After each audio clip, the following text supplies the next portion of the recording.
Hi, today we're going to talk about shadowboxing and improvisation.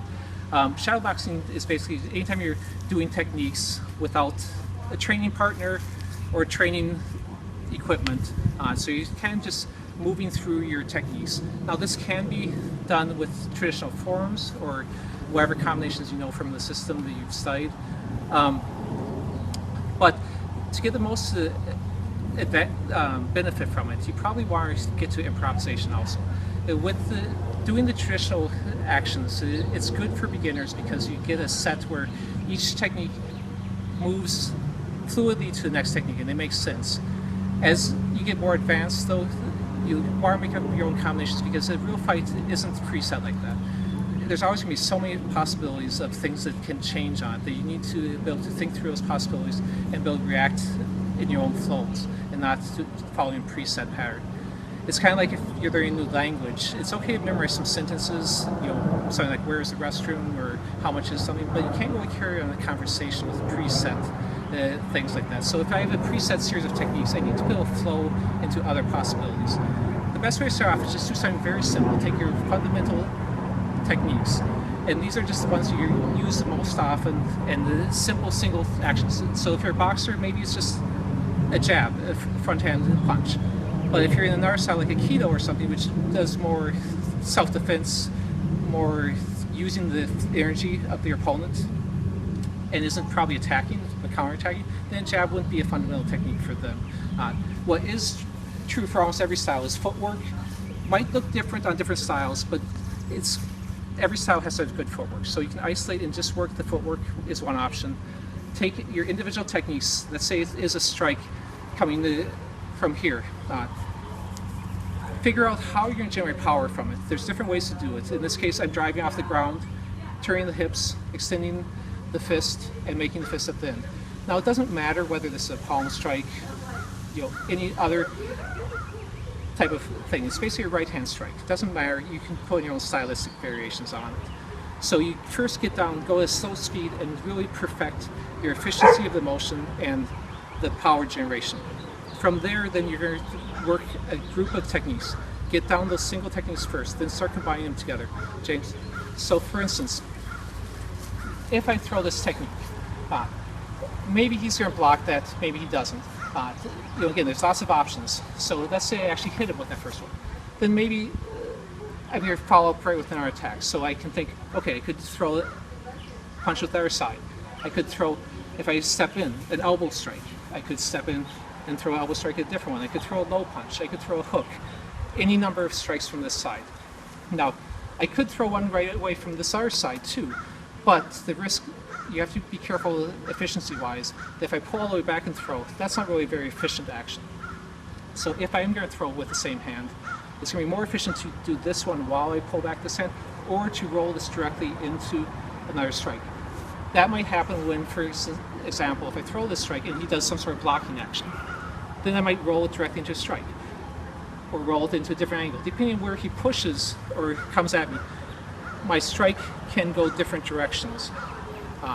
So I'm basically finding, as he comes, he's going to block anyway, and I'm going to find the opening to strike. And then I can go into any number of other possibilities.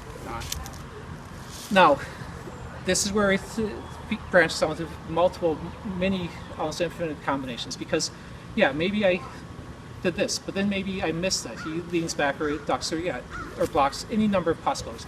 So it's going to keep branching. Every time I do a technique, maybe he throws the technique back at me, then I need to block him before I come back with my own technique. So there's always options. So when I throw this technique, I can throw the strikes with our hand. Maybe I throw this and he steps back. Then I'm going to throw a kick. That's fine. He can step back and pull me too. That works. Let's see, I can throw the kick. What I was saying about stepping back is he's increasing the range. When he increases the range, I might go into kicking. If he decreases the range, I might go into an elbow or some other technique that's closer range. So depending on his movement, it might determine whether I'm in kicking range, elbow range, or punching range, depending if he's moving forward or backwards. Another option is when I throw this technique, think about what I'm doing with this hand. If he throws something with the other hand, I might have to block with this, but I can still strike with this. Let's go back.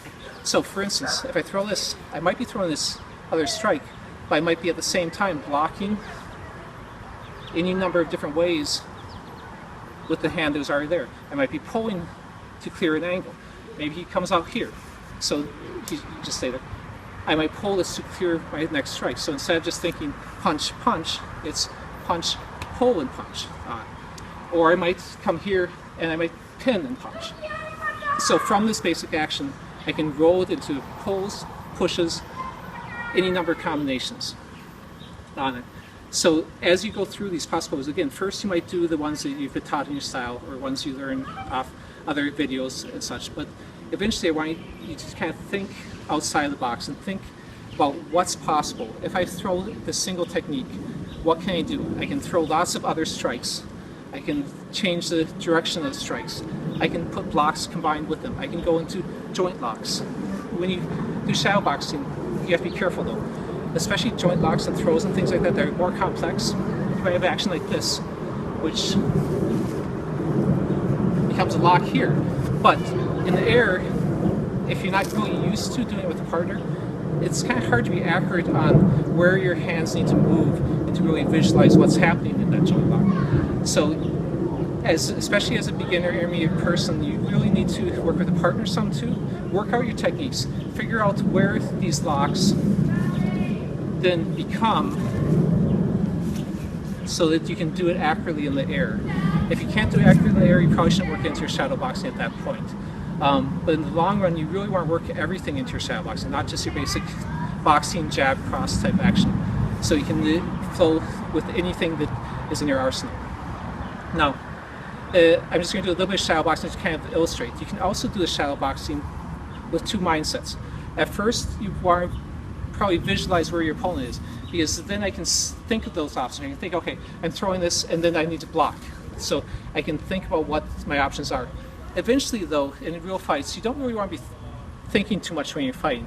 You want to have the kind of Zen mentality, same one thing that Shaolin monks and samurais use, where you clear your mind. Because if you're thinking too much, your mind gets in the way of your action. So you need to develop the repetition that gives you the action, but then you need to flow without thinking. So when I'm doing these techniques, I'm not thinking, oh, I'm doing a knee strike, I'm doing a throw, I'm doing a takedown, or any of this stuff. I'm just flowing. That's why I can talk to you and do separate actions at the same time. You get to where your body just moves in these patterns. And another thing you can do with this, once you get comfortable with it, most of the time I'd go fairly slow, because this allows you to really keep your technique clean. But sometimes you can speed up and you can do faster techniques. That way you can kind of do cardio training, kind of do sprints. So you do the slow technique, then you go faster, and you alternate back and forth. And that can give you a good workout. But if you start making mistakes at faster speeds, always slow down. Most important thing is keep your techniques clean. Okay, thanks.